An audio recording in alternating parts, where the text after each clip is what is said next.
Педагогикадан тест сұрақтары. Егер сіздер каналға тіркеліп, скриндап төменде көрсетілген әлеуметтік желіге жүктесеңіз, электрон нұсқасын аласыздар. Оқушылардың өз идеяларын дамытып, толық жауап беруіне көмектесетін сұрақ тәсілі.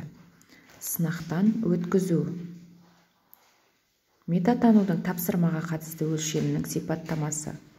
Тапсырманы орындауға қажетті стратегияларды білу.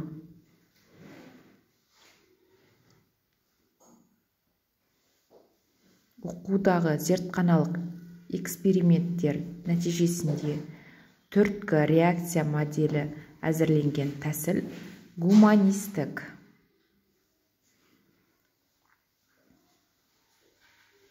Оқушылардың білім алуын қолдау үшін пайдаланылатын сынақтан өткізуге қойылатын сұрақтар. Айтқаныңа дәлел келтіре аласың ба? Толық жауап беруге, өз идеяларын анық білдіруге, өз идеяларын дамытуға көмектесетін және тапсырмаларды орындау барысында бағдар беретін сұрақ.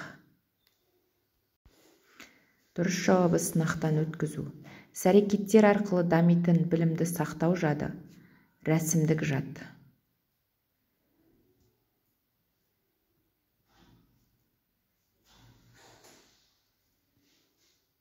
Оқушылардың оқу үдерісінің тиімділігін айқындайтын негізгі факторлардың бірі оқушыларға нені оқыту керектігін мұғалімнің түсінуі.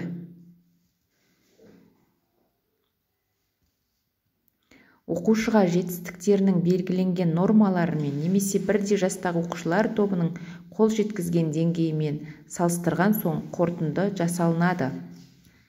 Оқуды бағалау. Оқуды бағалауды оқу үшін бағалауға ауыстырылу шарты көрсетіңіз. Бағалау сипатын өзгерту.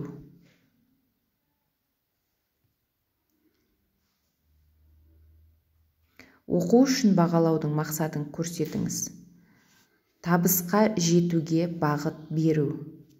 Әріптестер, видео пайдалы болса, таныстарыңызбен бөлісіп, каналға тіркеліп кетіңіздер. Сау болыңыздар.